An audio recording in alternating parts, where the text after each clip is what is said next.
How do you cover the gap? If you're a buyer and you're purchasing a home, no matter where you are, and your appraisal comes in under value, you have what is called the gap. And we've had that happen a couple of times this past week. And the question we're getting from the buyers is, what do I do? Well, in a particular market that we're in, it presents an interesting problem. Normally, buyer go back to seller and ask the seller to reduce the purchase price to reflect what the bank's appraisal value is. But when the market is as hot as it is right now, if there's a gap, you have choices. You can bring more money to the closing table, not rock the boat, keep plugging forward. You can, they call it sort of fight the appraiser.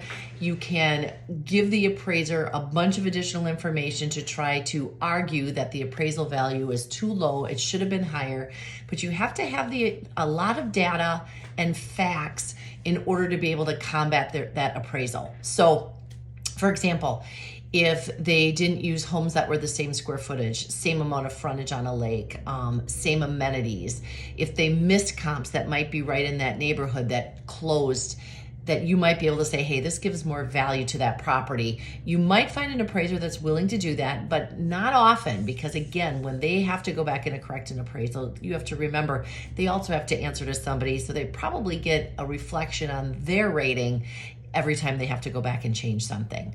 And then of course there's always the other option of going to a new bank and starting over, but then you're starting over from the very beginning, which is also not ideal depending on how long it takes you to get that appraisal.